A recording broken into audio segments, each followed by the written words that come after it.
There is a battle raging within the hearts of those who have been called for a higher purpose. The world looks at them and sees strength, wisdom, and divine favor. They walk with a presence that is not of this world, carrying a light that pierces the darkness. Yet, behind closed doors, when no one is watching, they fight a war that few would ever suspect, a war against lust. This struggle is not a sign of weakness, but proof of the burden they carry.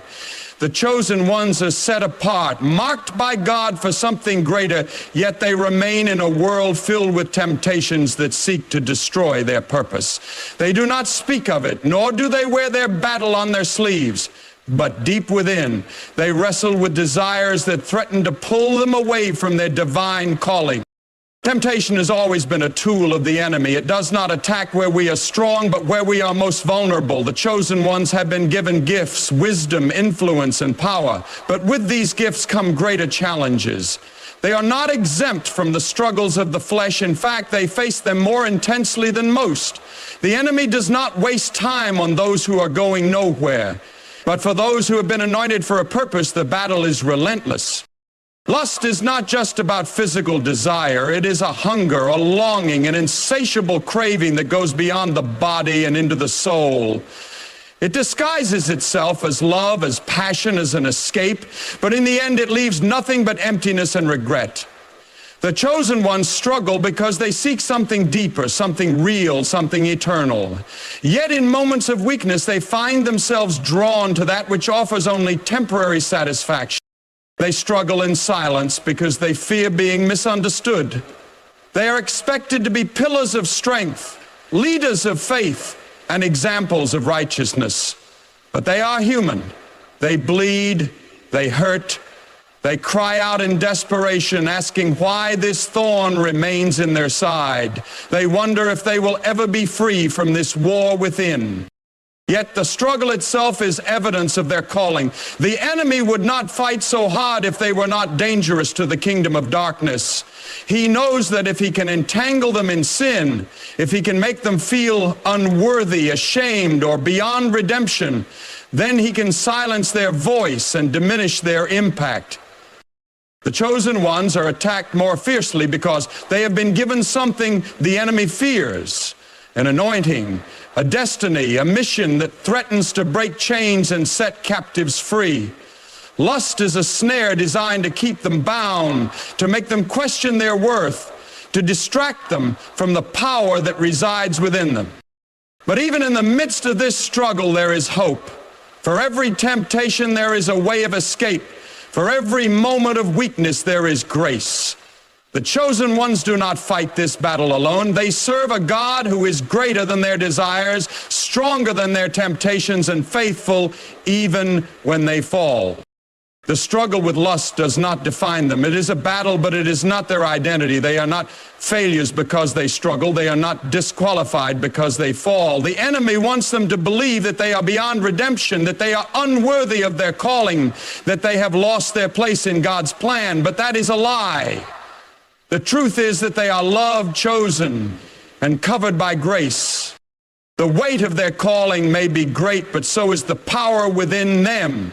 They must remember that they are not alone in this fight. They must resist the lie that tells them they cannot overcome. They must refuse to let shame keep them from seeking help, from seeking God, from standing back up when they stumble. God does not call the perfect, he perfects the called. He does not choose those who never fall. He strengthens those who rise again. The enemy may whisper that they are too far gone, but the truth is that nothing can separate them from the love of God. Not their past, not their failures, not even their deepest struggles. The chosen ones are not meant to fight in silence. They are not meant to carry this burden alone. There is power in surrender, in confession, in turning back to the one who called them in the first place. No matter how strong the temptation, no matter how many times they have fallen, there is always a way back. The struggle with lust is real, but so is the victory that awaits those who refuse to give up. The enemy may try to use it as a weapon against them, but God can turn even their greatest battles into testimonies of his grace. The chosen ones may struggle, but they are not defeated. They are not forsaken, and in the end they will rise. Victory is not achieved through sheer willpower alone, but through surrender, faith, and perseverance. The battle against lust is not a fight of the flesh, but of the Spirit. And those who are called for a divine purpose must understand that this struggle cannot be won through human strength alone. The enemy seeks to entangle the chosen ones in guilt and condemnation, making them believe that they are beyond redemption. He whispers lies, convincing them that they are too weak to overcome, that they have already fallen too far, that they are alone in their battle. But the truth is, no matter how intense the struggle, there is always a way out, and it begins with surrender. Surrender is not a sign of defeat, but of wisdom. It is the recognition that the battle is greater than the flesh, that true strength comes not from resisting alone, but from yielding to a power far greater than oneself. The chosen ones must learn to release the burden of self-reliance and turn to the source of their strength. They must let go of pride, of the belief that they can overcome through discipline alone, and recognize that true victory comes through surrendering their desires to God. When they release their struggles to him, they open the door for transformation. They allow him to take control, to reshape their hearts, to renew their minds. Surrender is not about suppression, but about replacing what is corruptible with what is eternal. It is about filling the void that lust tries to exploit with something greater, something more powerful, something that cannot be shaken. Faith plays a crucial role in overcoming this battle. It is faith that allows the chosen ones to see beyond their immediate struggle, beyond their failures, beyond their temptations. Faith is the belief that they are not alone, that there is a greater power working within them, that they are being strengthened even when they feel weak. It is faith that keeps them standing when they want to fall, that reminds them that their struggles do not define them, that their purpose is greater than their mistakes. Without faith, the battle feels impossible, the weight of guilt too heavy, the road too long. But faith shifts the perspective. It reminds them that they are more than their desires, that they are not slaves to their flesh, that they are being refined, tested, and prepared for something greater. Faith also requires action. It is not merely believing, but walking in that belief. It is choosing daily to turn away from temptation. It is guarding the eyes, the mind, and the heart against the traps that the enemy sets. It is recognizing the subtle ways in which lust creeps in, through entertainment, through thoughts, through unguarded moments, and shutting the door before it takes root. It is choosing purity not out of fear, but out of love, out of a desire to protect the calling placed upon them. Faith is about trust, about believing that even when they stumble, grace is there to lift them back up. It is knowing that their failures do not cancel their destiny, that their calling is still intact, that they are still chosen. Perseverance is the final key, for this battle is not won in a single moment, but in a lifetime of choices. Temptation does not disappear after one victory. The enemy does not stop after one defeat. He waits, he lurks, he returns at the weakest moment, seeking an entry point. Perseverance is the ability to stand firm even when the fight seems endless. It is the choice to rise again after every fall, to refuse to be defined by moments of weakness. It is the resilience to keep pressing forward, to keep striving for purity, to keep believing that transformation is a process, not an instant event. Perseverance means learning from failure rather than being crushed by it. It means recognizing the patterns that lead to temptation and cutting them off at the root. It means building a life of discipline, not out of legalism, but out of a deep understanding that small choices lead to great consequences. It means refusing to isolate, refusing to stay in secrecy, refusing to allow shame to dictate the next step. The chosen ones must learn to surround themselves with those who uplift them, who hold them accountable, who remind them of their worth even when they feel unworthy. Perseverance is also about patience. The journey to overcoming lust is not instantaneous. It is not about suppressing desires, but about redirecting them, transforming them, surrendering them to something greater. It is about rewiring the mind, renewing the spirit, training the heart to desire what is pure. This takes time. It takes effort. It takes countless moments of falling and rising again. The enemy will use impatience to create discouragement, to make them believe that change is not happening, that they will always be bound to this struggle. But perseverance pushes through those lies. It holds on to the truth that every small victory matters, that every moment of resistance is a step toward freedom, that the process itself is shaping them into who they are meant to be. The chosen ones must embrace the reality that they are in a lifelong war, not just a battle. There will be moments of weakness, moments of doubt, moments when they feel as though they have lost, but those moments do not define them. What defines them is their ability to keep moving forward, to keep choosing purity, to keep trusting that they are being refined through the struggle. Their destiny is too great to be forfeited over momentary desires. Their purpose is too powerful to be diminished by temporary satisfaction. They are warriors, called for something beyond themselves, and their ability to overcome this battle will only strengthen them for the greater victories ahead. Shame is a trap that keeps the chosen ones from seeking help and restoration. It is a silent force that isolates, suffocates, and convinces them that they are unworthy of grace.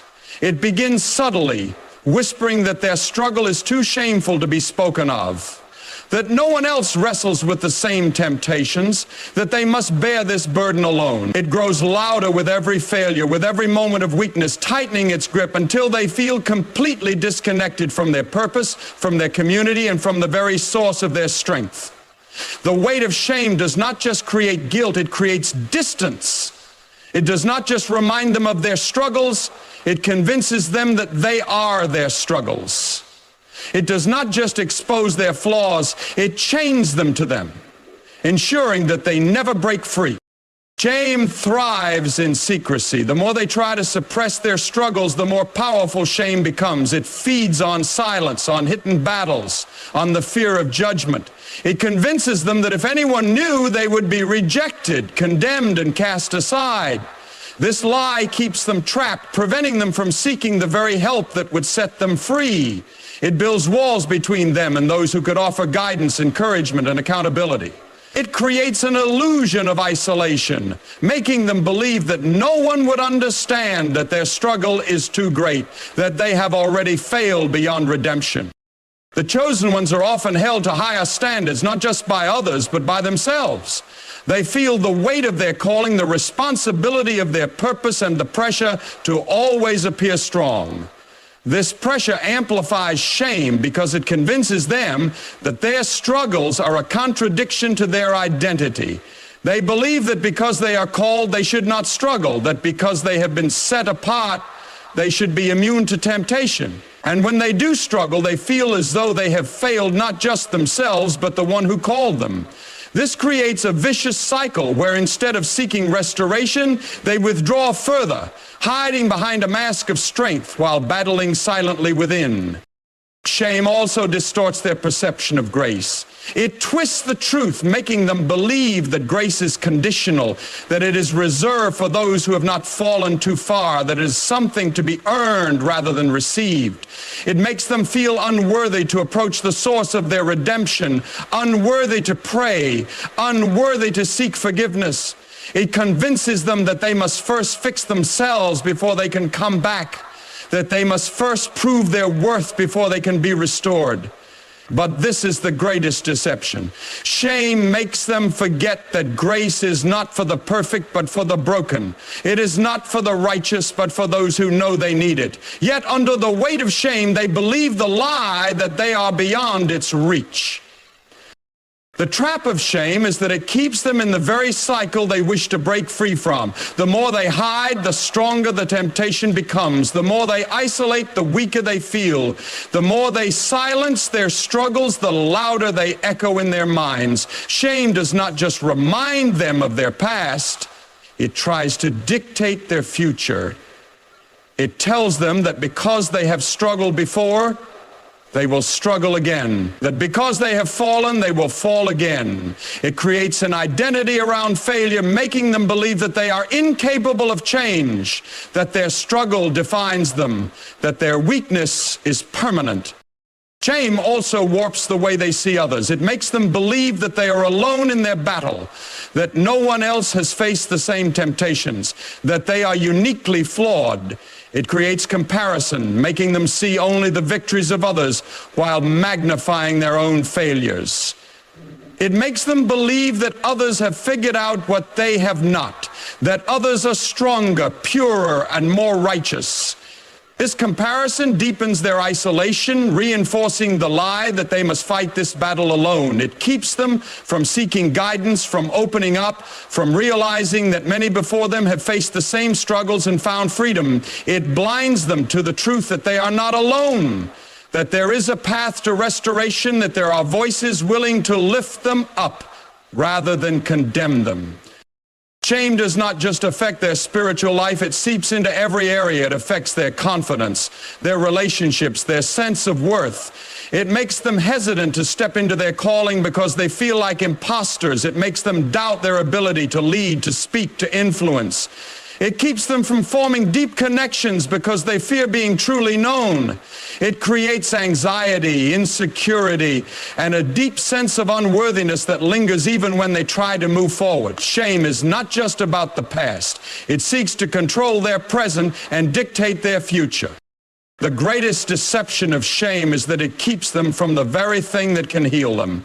It convinces them that they must bear the burden alone, when in reality, freedom comes through confession, through openness, through breaking the silence. The chosen ones must understand that shame loses its power when exposed to light. The very thing they fear, being known, is the key to their restoration. When they find the courage to bring their struggles into the open, they break the cycle. They realize that they are not alone, that others have walked this path and emerged victorious, that there is no condemnation, only grace. The lie of shame is that it tells them they must be perfect to be worthy.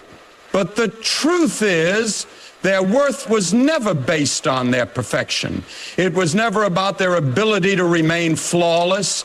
It was never about their strength. It has always been about grace. Shame tells them they are unworthy, but grace declares that they are redeemed. Shame tells them to hide, but grace calls them into the light. Shame tells them they are defined by their struggles, but grace reminds them that they are defined by their purpose. Breaking free from shame requires a shift in perspective. It requires the chosen ones to see themselves not through the lens of their failures, but through the lens of their destiny. It requires them to recognize that their struggles do not disqualify them, but shape them. That their battles are not a sign of weakness, but of refinement. That their worth is not diminished by their mistakes, but proven by their resilience. Shame will always try to whisper, but they must learn to silence it with truth.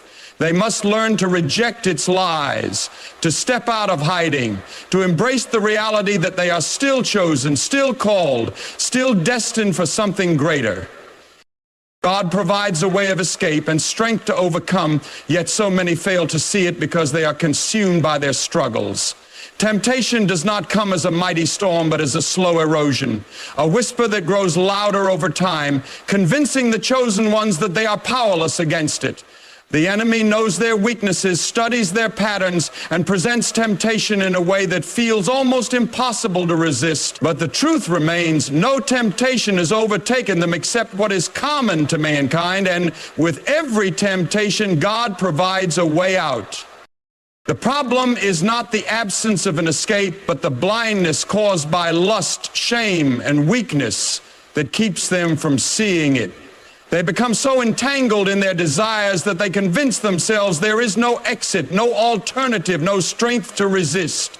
Yet God, in His infinite wisdom, never allows them to face a battle without providing a weapon. He does not place them in the fire without showing them the way through it. The way of escape is always there, but it requires a choice.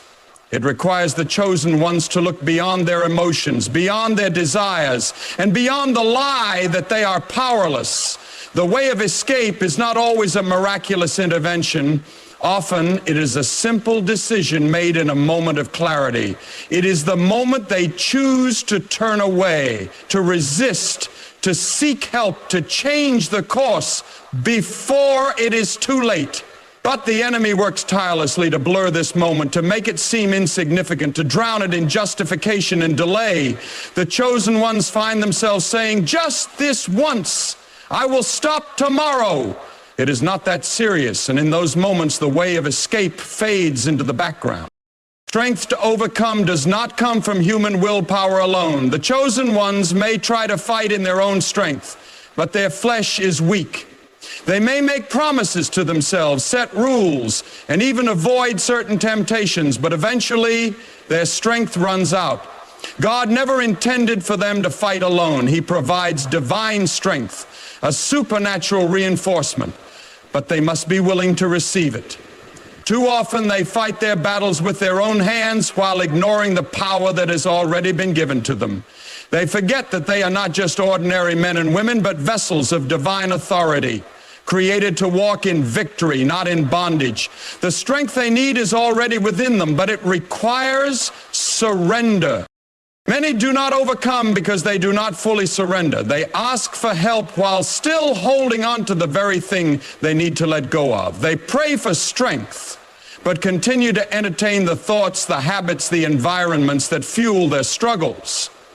They want to be free, but are unwilling to remove themselves from the chains. God provides strength, but He does not force it upon them. He calls them to make a decision, to take a stand, to walk in obedience, even when it is difficult. Strength does not mean temptation disappears. It means they are empowered to resist. It means they are given the ability to stand firm, to endure, to break free from cycles that have held them captive for too long. The way of escape is often simple, but it is rarely easy. It requires discipline, self-awareness, and the willingness to cut off whatever is leading them into temptation. If their struggle comes through what they see, they must guard their eyes. If it comes through what they hear, they must be mindful of their influences.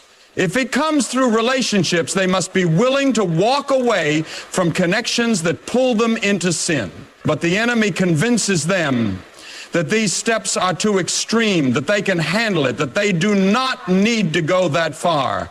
And so they remain in places where they continue to fall, convincing themselves that they will be stronger next time, that they will have more willpower in the future. But freedom does not come through hoping for more willpower.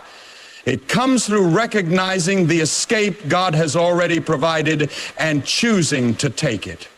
God's strength is made perfect in weakness. Many chosen ones believe that because they are struggling, they are failing. They believe that their weakness is a sign that they are not strong enough, that they are unworthy of their calling. But they fail to understand that it is in their weakness that God's strength is revealed.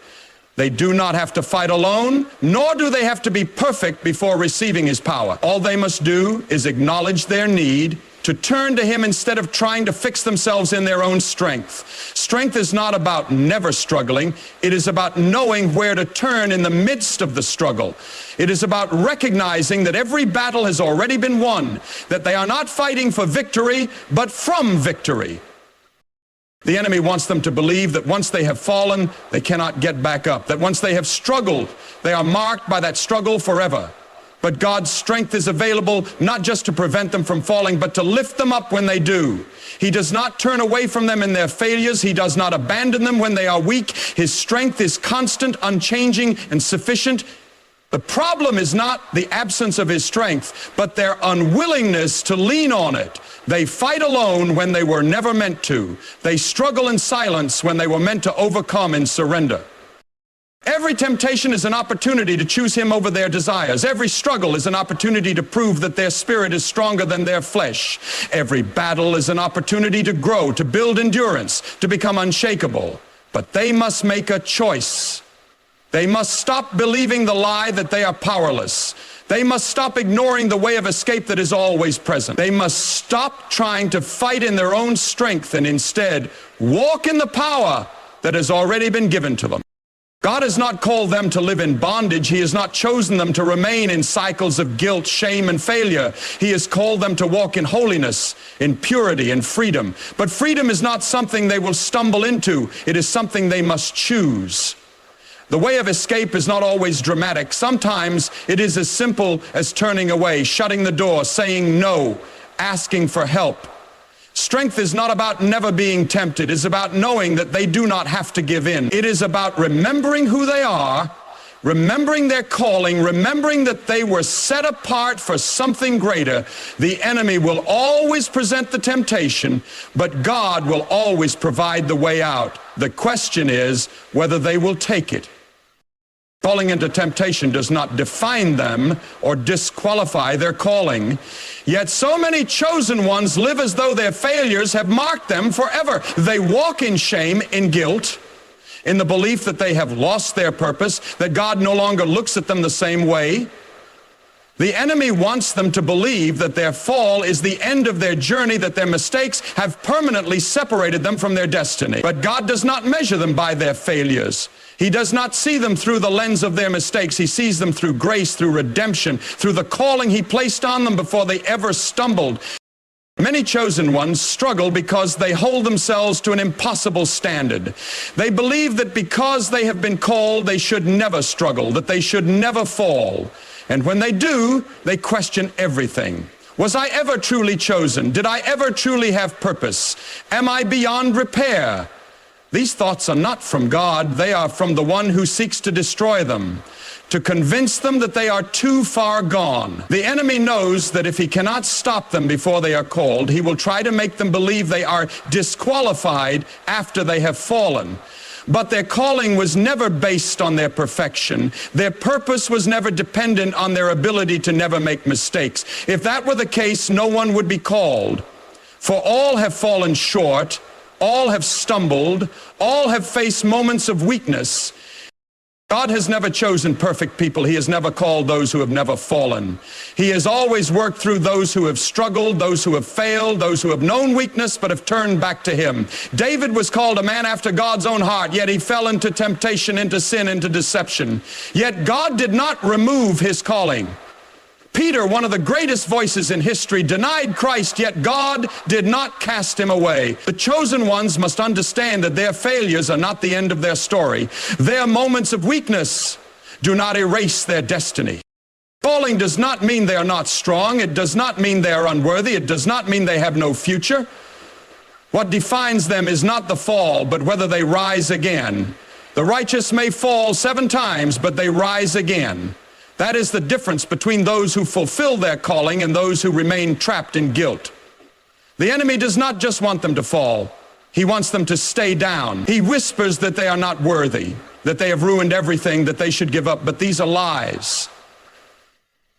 These are the chains meant to keep them in darkness.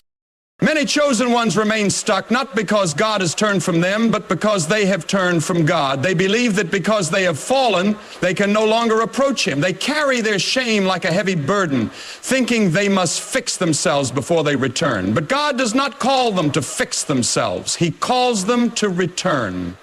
He does not wait for them to be perfect. He waits for them to surrender. The enemy wants them to focus on their failure. God wants them to focus on His grace. The enemy wants them to dwell on their mistakes. God wants them to remember His redemption.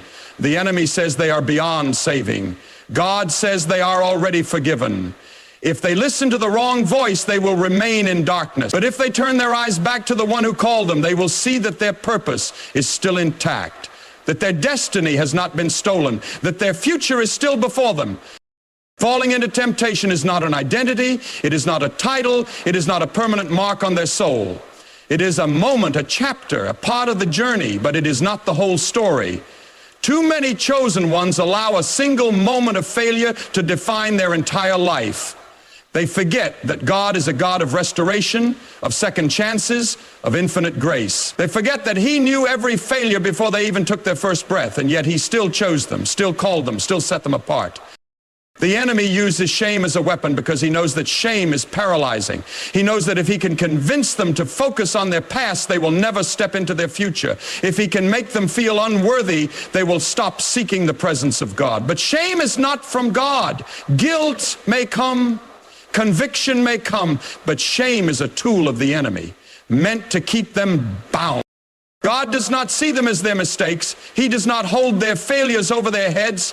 He does not call them by their sin. He calls them by name. He calls them his. He calls them redeemed. They must stop seeing themselves through the lens of their failure and start seeing themselves through the eyes of grace. They must stop believing that their calling has been canceled and start walking in the knowledge that their purpose remains. What matters is not that they have fallen, but that they rise again. What matters is not that they have struggled, but that they turn back to the one who strengthens them. What matters is not that they have made mistakes, but that they do not allow those mistakes to define their future. The enemy will try to use their failures to keep them from moving forward. He will remind them of their past, of their moments of weakness, of every mistake they have ever made. But they must remember that their past does not dictate their future. Their calling is still alive. Their purpose is still waiting. Their destiny is still in place. They must not let their failures keep them from walking in what God has already prepared for them. The greatest mistake is not falling. It is believing that they cannot get back up. The greatest failure is not struggling. It is giving up because of the struggle. The greatest deception is not the temptation itself. It is believing that they are no longer worthy because they gave in. The enemy knows that if they truly understand the depth of God's grace, they will never stay down. He knows that if they realize they are still chosen, they will rise again. And that is what he fears most. It's what he fears most. It's what he fears most. It's what he fears most.